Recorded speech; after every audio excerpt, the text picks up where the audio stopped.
बहुत ही serious issue हमारे देश के आगे के भविष्य मतलब युवा पीढ़ी के लिए ये चर्चा जो परमिशन दी गई है 193 जो हमारे देश में ड्रग्स एब्यूज़ को लेकर है। मुझे लगता है पंतप्रधान जी का पहले सभी ने बहुत बहुत दिल से धन्यवाद करना चाहिए, क्योंकि जो प्रोग्रामिंग देश के प्राइम मिनिस्टर के अंतर्गत जो देश में मिनिस्ट्री ऑफ हेल्थ वेलफेयर और मिनिस्ट्री ऑफ सोशल जस्टिस इसके माध्यम से पूरे देश में सेंटर्स के द्वारा जितने भी सेंटर चलाए जा रहे हैं उसके माध्यम से जितना कंट्रोल कर सकें उस पर ड्रग्स पे कंट्रोल लाने की कोशिश कर रहे हैं। पर उसके कहीं इन एंड आउट ये पूरे प्रोग्राम में जो सबसे ज़्यादा सहभाग जिनका है आंगनवाड़ीज़, आशा वर्कर और महिला मंडल और कई NGOs जो इसके लिए काम करती हैं कि यंग पीढ़ी जो हमारी इसमें पूरी इन्वॉल्व है उसके लिए उनको किस तरीके से ये ड्रग्स एडिक्ट से बाहर निकाला जाए उसके ऊपर जो काम करिए। विशेष करके सर अगर वक्त रहते इसको कंट्रोल नहीं किया जाए तो उसके परिणाम घातक हैं। हमारे देश के NDPC एक्ट 1985 ड्रग्स संबंधित कायदे के कलम 37 द्वारा लिए गए बेल के प्रावधान के और कठोर करना की ज़रूरत है और कलम 20, 25, 22, 29 के अंतर्गत दिए गए शिक्षा और कठोर करना की आवश्यकता है। सर जिस क्षेत्र से मैं MP हूँ, जहाँ से मैं रिप्रेजेंट करती हूँ, आजकल की युवा पीढ़ी मुंबई जैसे शहर में जहाँ हम बचपन जहाँ जन्म हुआ वहाँ पे शहरों में अगर देखते हैं तो कॉलेज स्कूल्स के बाहर और हमारे जैसे शहर में जो बहुत छोटा टाउन है अमरावती, वहाँ पर MD के केसेस इतने बड़े लार्ज स्केल पे चल रहा है। महाराष्ट्र में मुंबई में जहाँ पे पार्टीज होती हैं, सर मेरे पास पूरा डाटा है ये वाला अगर आप दिखाएंगे इसमें अलग अलग किस्म के ड्रग्स मेरे कई भाइयों ने इसके नाम लिए हैं। नाम लेते हुए भी as a parent, as a लोक प्रतिनिधि देश की अपने क्षेत्र को रिप्रेजेंट करते हुए आंख के कांटे खड़े हो जाते हैं कि ये सब ड्रग्स अगर हमारे देश की पीढ़ी को बर्बाद करते हैं। सभी ने पॉलिटिकल भाषण दिए हैं। सर एक महिला होने के नाते मैं चाहती हूँ, हम चाहते हैं, हम लोगों को चाहना चाहिए ये चीज़ें कि इस चीज़ पर रोक कैसी लगेगी, हम मिलकर कैसे काम करेंगे, हम अपनी क्षेत्र की जवाबदारी कैसे लेंगे, हम लोग इस पे कैसे काम कर सकते हैं। ये पार्टी ने करना चाहिए या वो पार्टी ने करना चाहिए, इसके लिए ये हाउस नहीं है सर। हमारे देश की पीड़ित, हमारे देश के जवान, हमारे देश के बच्चे, उन्हें इस चीज़ से कैसे बचाया जाए उस पर काम करना चाहिए। मेरे एक कलीग भाई ने बताया कि अमित शाह जी जहां पर भी उनका नाम आए तो वो काफ़ी है। नाम में ही दम है, नाम ही काफ़ी है। जहां पर भी जो सब्जेक्ट पे वो बात करेंगे, जो सब्जेक्ट वो हाउस में लेके आते हैं उस पर पूरी ईमानदारी से देश के लोगों का काम करने का काम हमारे अमित शाह जी गृह मंत्री इस देश के काम कर रहे हैं। पर मेरा पीड़ा है कि अगर मैं पंजाब की गल करांगी, sir I talk in Punjabi because I basically born brought up in Mumbai, worked in south and मेरी जनरेशन जो है वो पंजाब तो आनी है। पर पंजाब की जिहड़ी पीढ़ी हैगी है सारे ने क्या अपने ये बाजू तो कहे, कई लोगों ने इत्थों क्या पंजाब की हर गली हर पिंड विच जिस तरीके नाल साडी युवा पीढ़ी अरे आयोडेक्स जाम चे ब्रेड चे ला ला के मुंडे न्याणे उत्थे दे खांदे ने, वो नशा करते हैं। वो नशा आंदा कित्थों है?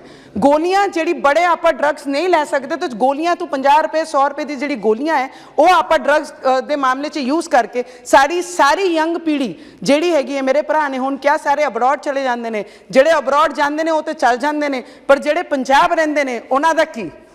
कोई भी ऐसी फैमिली हर दूजा घर पंजाब विच यह जिहा एक भी न्याणा छुट्टिया नहीं है जो ड्रग्स एडिक्ट नहीं है। सर मेरी एक रिक्वेस्ट मेरे होम मिनिस्टर जी नूं रहेगी कि सारिਆਂ ने ਵੱਖਰੀ ਵੱਖਰੀ पॉलिटिक्स करते हुए सारियां चीज़ां ਚੱਕੀਆਂ ने, पर पाकिस्तान बॉर्डर तो लग्या हुआ साडा पंजाब है।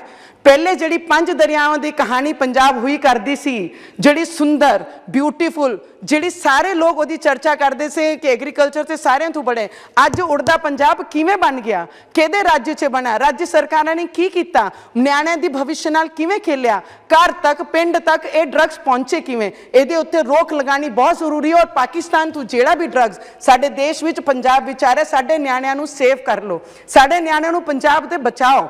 जिवें महाराष्ट्र विच आज महाराष्ट्र में भी जिस तरीके से पंजाब में है सर, उसी तरीके से महाराष्ट्र में, तेलंगाना में, आंध्रा में, राजस्थान में इस तरीके की जो एक्सपोर्ट की जा रही है, यहाँ तक पहुँची जा रही है, बड़ी बड़ी पार्टीज कर रहे हैं। इसी में सिर्फ बड़े नाम्स नहीं है, बड़े नाम बाहर आते हैं, पर जो गांव में, खेड़ों में, छोटे शहरों में रहते हैं वो परिवारों का क्या, जब उनके ऊपर अत्याचार करते हैं ड्रग्स के नशे में, जिनको होश नहीं रहता है, रोड पे सो जाते हैं, रोड समझता नहीं है, ऐसे बच्चों को बचाना बहुत जरूरी है सर। उसके लिए हम लोगों को कार्रवाई करनी चाहिए।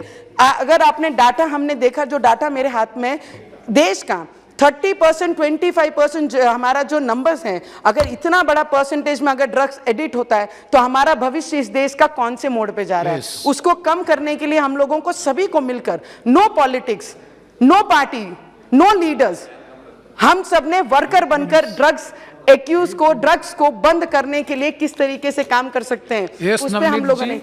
Sir, it is very important sir. Maharashtra में अभी मेरे एक भाई ने यूपी से, उत्तर प्रदेश से लीडर है, I don't want to take anybody's name sir, but मुझे दुख होता है कि सुशांत सिंह राजपूत जिस तरीके से उन्होंने सुसाइड की, उसके पीछे के कारण आज तक हमारे महाराष्ट्र की जनता को और देश की जनता को पता नहीं लगा। सीबीआई ने जो इंक्वायरी लगाई थी महाविकास अघाड़ी में, उन्होंने उस पर क्यों कार्रवाई नहीं की, उसका रीजन क्या था, अभी तक हमें पता नहीं लगा। सर, मैं आपको एक एक्सपीरियंस मेरा बताती हूँ। Hanuman Chalisa, I read Hanuman Chalisa chant in front of Uddhav Thackeray ji house. जब मैंने ये लाइन कहा तो मुझे मेरे घर में ही बांधा गया, और उसके बाद जब मुझे जेल 14 दिन हनुमान चालीसा मैं पठन करूंगी, जब मुझे जेल भेजा गया, तो जेल में जब लेडीज हूं के जेल में मैं बैरिकेड में थी, जब 2 घंटे के लिए, आधे घंटे के लिए खाने के लिए छुट्टी देते थे एज ए क्रिमिनल, तो हम जब उनसे बात करते थे, young girls, educated girls, belongs to very good family, जब उनसे बात करते थे हम कि आप ये क्यों करते हैं, कई तो शौक के कारण करते हैं, डिस्ट्रीब्यूशन करते हैं। मैं बोली आप पैसे कितने कमाते हो?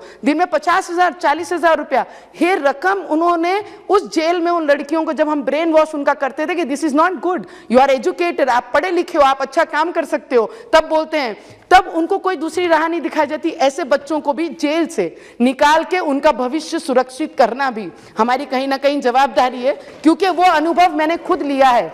14 दिन जब मैं वहां थी तो 19 years, 20 years, 24 years, 25 years, this young beautiful educated, जब उनके साथ बात करके जब पता लगा कि वो ड्रग्स एडिक्ट है और ड्रग्स बेचने का काम करते, तब दुख होता है कि इनके हाथ तक वो ड्रग्स पहुंचता कैसे है। तो मैं सिर्फ आपसे इतनी विनंती करूंगी सर, प्लीज, हमें आप पर, हमारे गृह मंत्री पे, उनके डिपार्टमेंट पे, उन पे पूरा विश्वास है कि जो भी करेंगे हमारे देश की जनरेशन के लिए वो बहुत अच्छा करेंगे।